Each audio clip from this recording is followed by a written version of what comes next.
This episode is brought to you by Nebula. If you'd like to help support Second Thought, and the Deprogram, and First Thought, consider signing up for Nebula at the link below. Teach a man to fish, and you feed him for a lifetime. Or give a man a fish, then what? Now he has your fish and you have a story? Hardly. You just gave him a fish. No one cares about that. Get a grip. So, this video is about poverty. Poverty. Generational poverty. It is an incredible motivator. It's fantastic. And this is a great thing because it inspires everybody, gets the motivation to look up to the 1% and say, I want to become one of those people. I'm going to fight hard to get up to the top. I'm either asleep or at work. I don't take a second off. I don't take a minute off. I don't relax. I don't rest. I don't stop. I don't chill. None. We've all heard stuff like this a million times before. If you're poor, it's your fault. It's your bad mentality. You're lazy, you're not motivated enough. Nobody taught you how to fish. I don't like you. I won't go to the dance with you. I'm the most popular kid in school and you play Magic the Gathering at lunch. I've seen you at the tables outside the cafeteria. I know you play alone, JT, and I didn't even think that was possible. It's one of the most popular myths in American culture that if the poor are where they are in the socioeconomic ladder, it's because they deserve it. Anybody can do anything with their circumstances, so the myth goes. So if you're born into poverty and you don't manage to escape it, that's a moral failure. You didn't work hard enough. Here in the US, a lot of people genuinely believe that everybody gets what they deserve most of the time, and that it's okay if some people deserve basically nothing. And if you've ever seen one of those motivational Instagram pages, you can see this in action. Sometimes they'll post a cartoon like this. And all the comments underneath are like, those assholes deserve it. Make better choices. Work harder, stupid. Or, this is why we need population control. And like, it's a cartoon.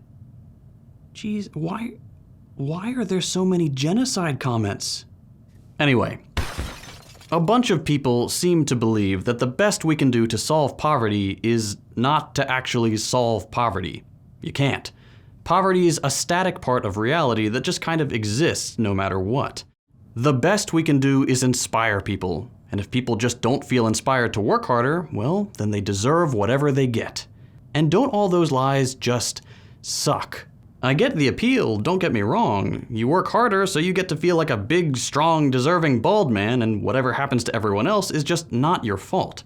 You can mostly check out from politics and from the voice in your head that feels bad when you see a homeless person because, whatever, that's their own problem. But it's all lies. Poverty and the crushing inequality of the 21st century is endemic not because people don't work hard enough, not because people are lazy, but because poverty is a necessary byproduct of consistent profit. And that means that individual poverty isn't a measure of motivation.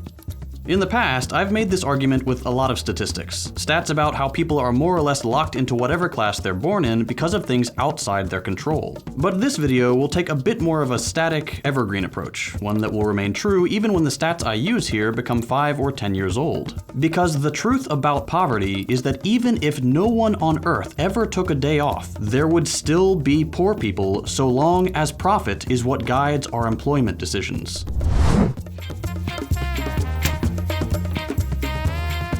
It's actually really easy to prove this, that poverty doesn't come from a lack of individual motivation or bad individual decisions. For starters, because every couple of years, poverty just happens to a bunch of people at once, randomly. Just look, here's 2 graphs of the number of people in poverty and the poverty rate over time. Those highlighted parts are recessions.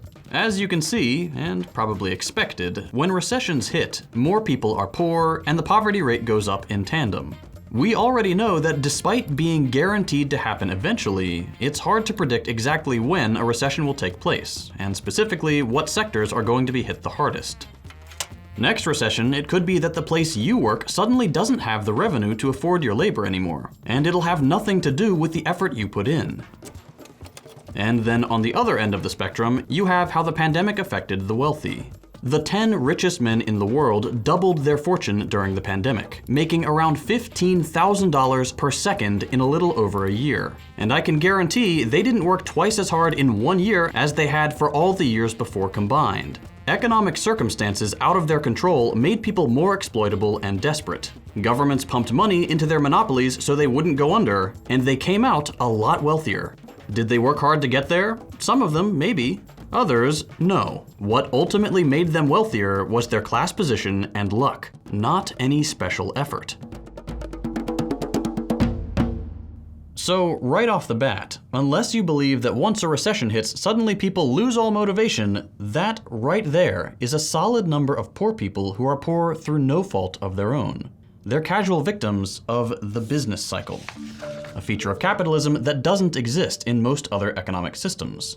And conversely, being in a favorable position before a crisis, not hard work, allowed the 10 already richest people in the world to pull themselves even farther away from the rest of us. But that sudden bump to poverty and inequality happens in periods of economic decline. To be clear, stagnation and regular global market crashes are the norm of living under capitalism. But I get that if I built my case around these circumstances alone, this video would feel incomplete. But don't worry, quote-unquote normal times where the economy grows care just as little about hard work. That's because part of regular, boring old growth capitalism is what's called the reserve army of labor. If you haven't heard of it before, it's a Marxist term that refers to the amount of people kept unemployed, not because there aren't jobs they could or would want to do, but because their existence is a guarantee of capitalist bargaining power.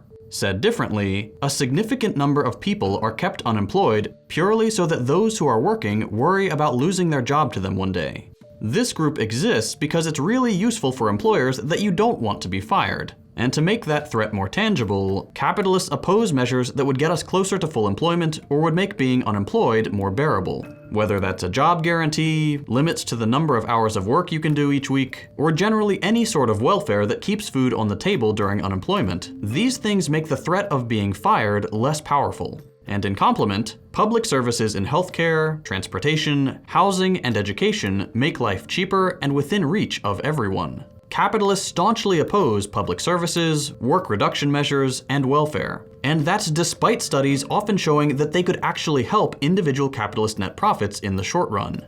For example, by relieving them of private healthcare costs or making their workers happier and more productive.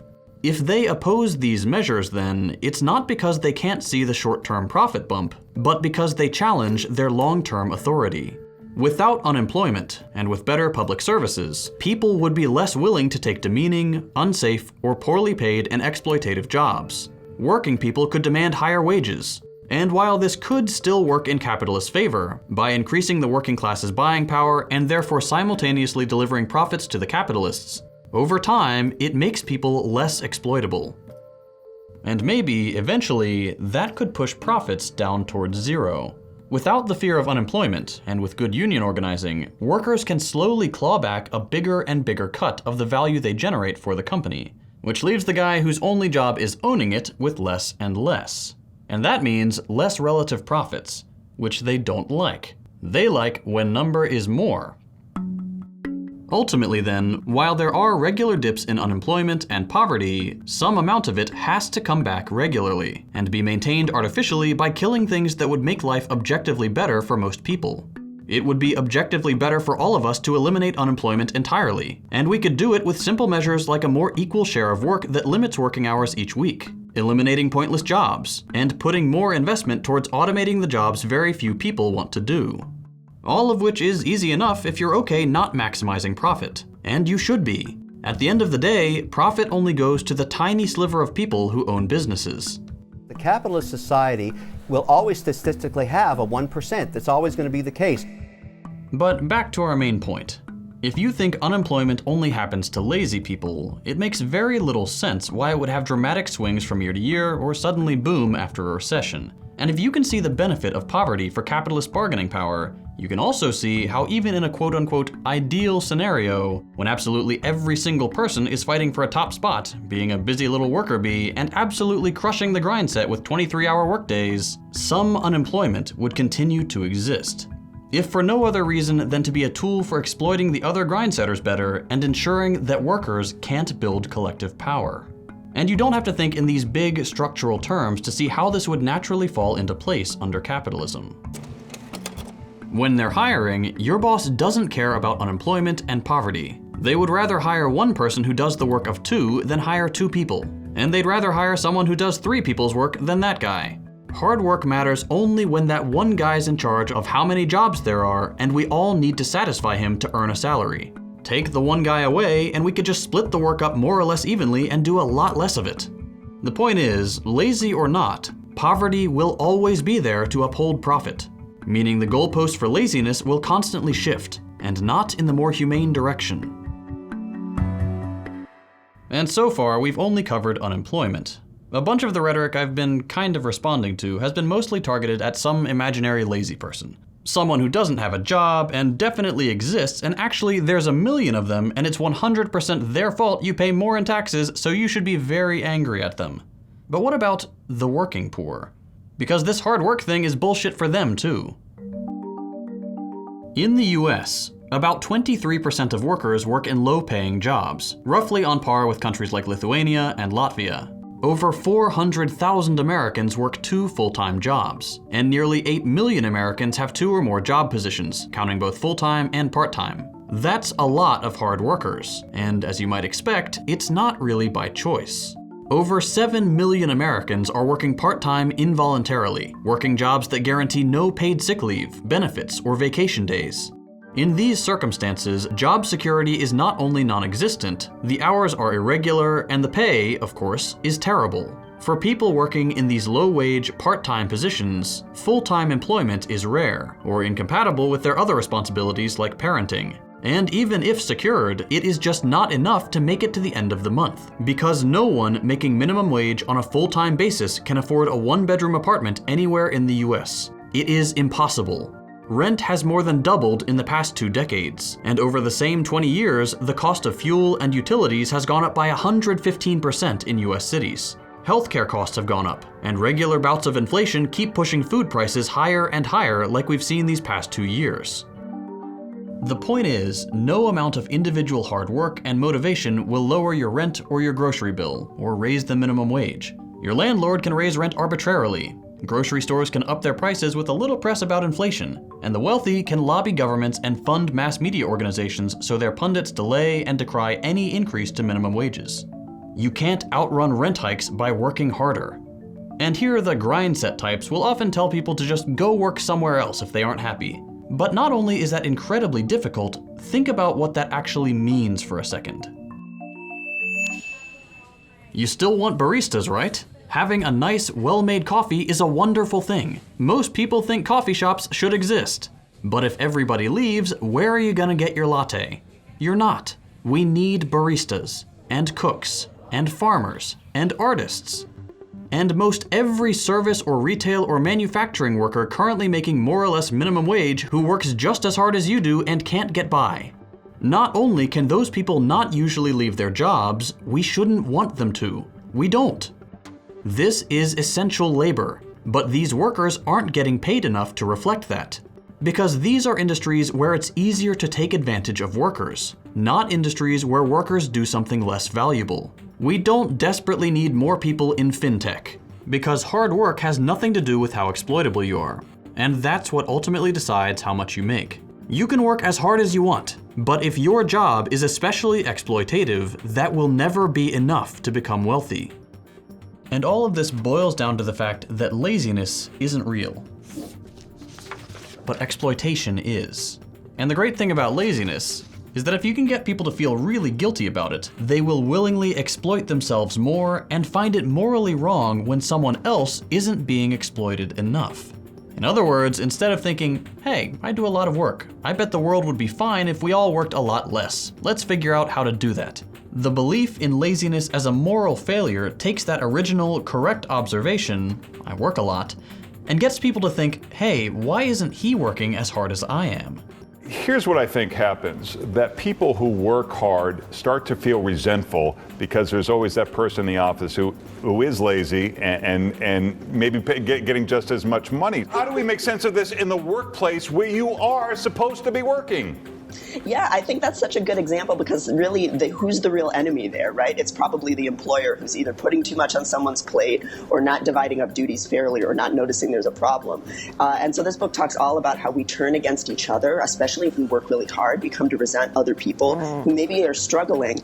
And instead of asking the questions of who needs help, maybe I shouldn't be working as hard as I am if I'm feeling resentful. And I even talk in the book about how resentment is a sign that you need to be slowing down. This made-up idea of laziness makes us look at people being idle and judge them, even though they're doing something perfectly normal and human, something that we ourselves want to and could do more of with a little collective organization. We come to see their idleness at our expense, and in turn, this judgment is used to justify imposing more exploitation on them and on ourselves. It would probably help if I ran very quickly through the history of where this idea comes from. Let's do that. Laziness, being idle in a morally corrupt way, starts with the Reformation and chattel slavery. See, one of the ways chattel slavery was justified in the US was through the idea of the Protestant work ethic. Slaves were obviously exploited, and this made a lot of not enslaved people uncomfortable. But to reassure them that it was okay, a myth was created that without being forced to work, slaves would otherwise be idle, slothful, or ding ding ding, lazy. And because, in parallel, Protestants had just made up the idea that hard work and accumulating a lot of wealth was proof you'd go to heaven, they felt good, or at least better, that enslaved people would be working so hard, because it meant they would go to heaven, instead of being lazy and going to hell. Working hard had acquired the biggest thumbs up, the one on God's big ol' hand. There's nothing that God hates more than sloth, and that man were to sit around and do fuck all. God will frown upon you. It's why you're never lucky. If you're listening to this and you think I'm never lucky, I'll tell you why, because God dislikes you because you're fucking lazy. Start to work. Start to show God the beauty of his own creations. You'd be amazed how lucky you'll become. To continue with the quick history lesson, these ideas, pretty predictably, became tied up with notions of race and class, because that's just what happens in this country. The poor and the black were depicted as lazy, while the wealthy got painted as hardworking and therefore deserving of their idleness. You can see this in cartoons like this one from 1866, where a newly freed black man is depicted as being idle, quote, at the expense of the white man. This soon turned into the still relevant myth that black people and working class whites are lazy, which became Reagan's very famous welfare queen slogan. And here we are today. Being poor is a sign of being lazy, because if you're poor, it must mean you could be working harder, and if you aren't working harder, then you're being idle at the expense of the rest of us. And just like that, you stumbled into a way of justifying cutting people off welfare when this whole economic system is designed so that someone has to be on it. I'm not just making this up, by the way. If you read this book, you'll find that Americans do, broadly, think this way. In understanding why Americans oppose welfare spending, the author of this book, who conducted a bunch of studies when writing it, says, quote, "The public is strongly suspicious of the true need of welfare recipients, and white Americans view blacks as lacking commitment to the work ethic." Later on, the author doubles down, saying, quote, "The most important race-based source of opposition to welfare is the perception that blacks' economic problems stem from their own lack of effort. Not structural racism, not capitalist necessity, people oppose welfare because of a racist myth and a false idea." Anyway, there's a lot of math in this book, as well as media analysis. It's a good read. Not a fun read, but, you know. Let's close out this video. Poverty isn't a mindset. It's not something that just exists. It's something that is artificially created and maintained. Laziness doesn't explain it. And as a concept, laziness plays into how we cast aside those who experience poverty today. Bottom line, there will be no end to poverty under capitalism, no matter how much we can convince people to work harder. Assuming that's even something we want to do given how burnt out everyone is. And because I couldn't find room for it in this video, if you're wondering if this applies to countries that aren't the US, I'll end by recommending my buddy Hakim's video. He debunks pretty convincingly the idea that capitalism has lifted millions of people out of poverty, and it's a good companion piece to what you just watched if you want a sort of part 2. Anyway, hope you enjoyed this video, and I'll see you next time. I mentioned at the beginning of the episode that this video was made possible by Nebula. I'm sure you're all aware of Nebula by now. It's the creator-owned streaming platform that's home to content from all your favorite creators, where we can make the content we really want to make. What you might not know is that you can find not just Second Thought on Nebula, but also First Thought and the Deprogram. If you've ever listened to the Deprogram, you understand why it's always demonetized. That's why I'm so glad we have Nebula. We can be honest, we can have fun, we can produce content for people to enjoy without having to choose our words carefully to avoid being punished. The three of us on the Deprogram are toying with the idea of making a highly produced Nebula original series in a similar style to Blowback, doing a deep dive into an interesting topic in socialist history. But that will only be possible if we can prove there's enough interest. If that sounds like something you'd enjoy, let us know in the comments below, and sign up for Nebula to show there's an audience for the series. Here's the heartfelt part. Every person who signs up using my link is directly contributing to the financial stability of this operation. That's Second Thought, the Deprogram, and First Thought. None of this would be possible without the generosity of viewers like you, especially since pretty much all my sponsors have bailed. And it doesn't take a huge investment to help keep the lights on. If you sign up with the link below, you'll get access to Nebula, and will be directly supporting your three favorite socialists. The annual plan is just $30 for an entire year. I honestly think that's an amazing deal for all the great content on Nebula. So if you'd like to help support my work, and get access to the streaming platform built and owned by the creators, sign up for Nebula using my link below. It really does help support me, and educational creators all across YouTube. If you enjoyed this video, consider dropping a like. If you hated it, a thumbs down. You can watch my other content by following the links on your screen. Thanks for watching, and I'll see you next time.